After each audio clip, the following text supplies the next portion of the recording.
as far as the position with the vehicle, I found out yesterday myself that in addition to the absorbent amount of pay increases, 5 pay raises last year, and in the running for another one this year, that yes, it was confirmed that he does have also a vehicle for both business and personal use that's paid for by the department. And also in conjunction with that, I also found out that there was an additional $175 every quarter that's paid for a special life insurance policy too for him. So yeah, I'm disgusted with it just as much as you are. My biggest fear is the whole position of the people that need the help in this county and the arrogance that these people have on that board, along with Mr. Adams, that their personal position that they're taking of trying to stand is going to potentially put a lot of the people in this county, just like your daughter, Mr. Klein, that's going to be the ultimate victim of their arrogance and stubbornness to not step down. I completely sympathize with you. I'm very passionate about special needs children and people who need extra help. I mean, I've been involved with it through the school district forever, and I am married to a special educator. My position early on in this, it's wrong. I notified him. I asked him to come before us. They didn't come before us in a timely fashion, and then Ralph, did what he just announced. My concern with it originally was, it's wrong, the board's wrong, all that's wrong, but they do have a renewal on the ballot right now, which is going to be affected one way or another by this action, and unfortunately, that's going to, if it's not successful, that's going to even give them less money to service the clients, the folks that need it. And I was hoping that we could have reached a resolution with them that would maybe not impact the end user, the client, as much. But they, apparent opinion, my folks on that end, wasn't that way. We have some, we really don't know what rights we have yet. Or what power we have. That's why we're asking for the prosecuting attorney's opinion on things. We don't have the power to just go in and say, you gotta go. The board members that have been appointed, and I may misspeak here, so we gotta be careful. I believe the board members appointed to that board are supposed to have a unique qualification, are they not? I mean, they have some training or something in their background that would lend them to be on the board. They may have one or two that are just regular type people, a plumber or something, but I think most of them are supposed to have some therapeutic background. And then they're recommended to us. They're recommended to us, and then we read whatever and make the appointment.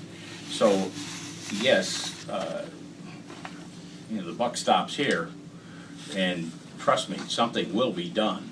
It's just we can't do it knee-jerk reaction because we don't know how far we can go with that until we get additional information, other than they get a certain amount of money from the general fund. And that's, I'd say, stop. Right? Well, that's actually a pass-through. That's a pass-through to go to another. And I think that can simply be redirected so that it goes directly to the program without going through.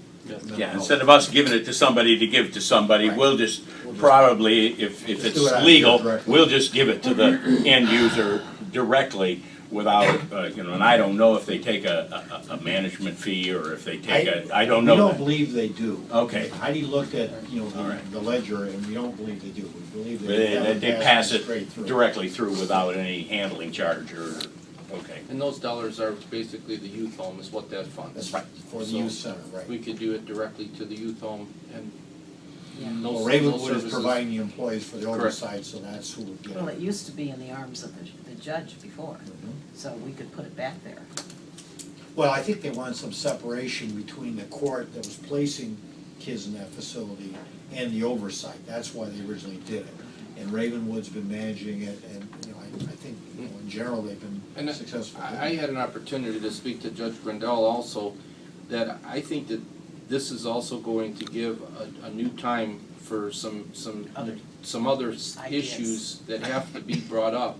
As far as, he explained to me that he's got an individual right now in the detention center It's that is a 11. Geauga County case that could have gone to the youth center, but based on the way that the setup is, half of those beds are given to Lake County.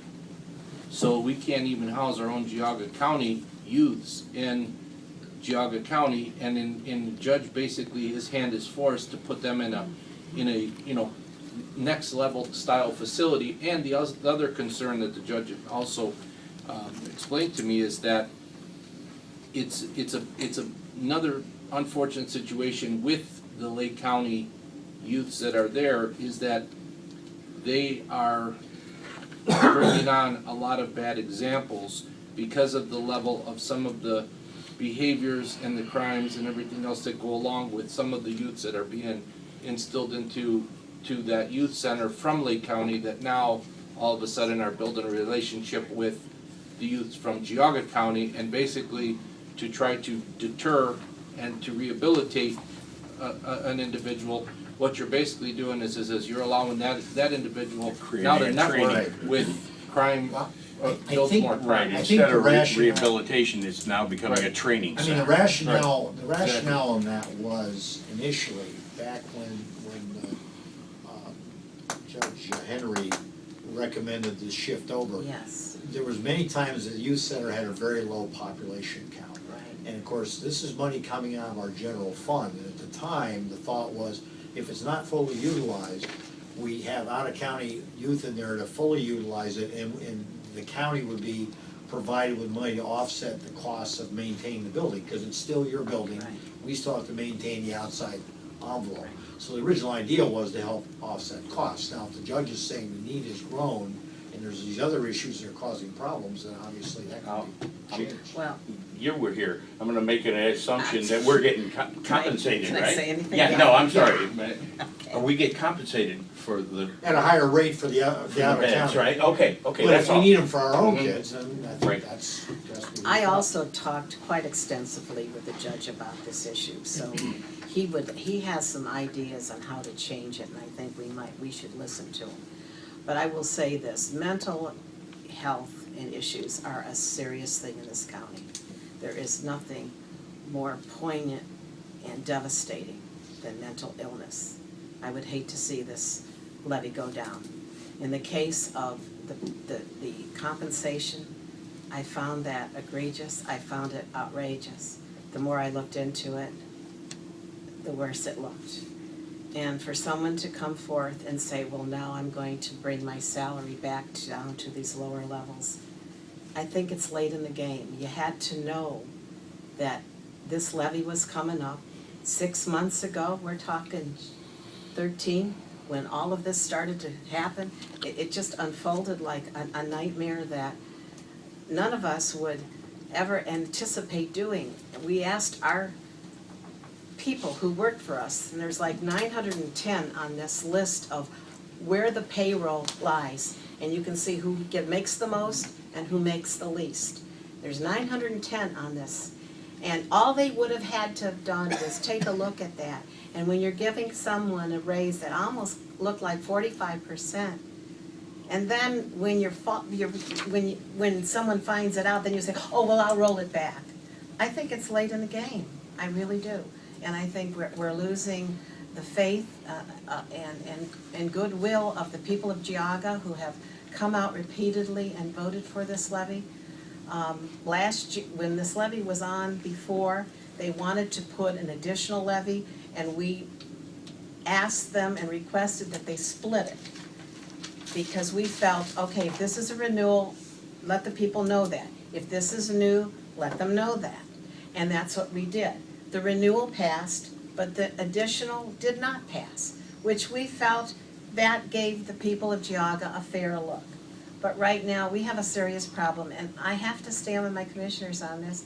I believe we're waiting for the attorneys to look into what can be done. I know that there's 14 people on this board, and 8 of them are hired or given through the state of Ohio. 6 of them. Six by the state, 8 Oh, by 8 by us. us? Oh, okay, I thought it was the other way around. I was told it was the other way around. Okay, well, we certainly can look at our 8.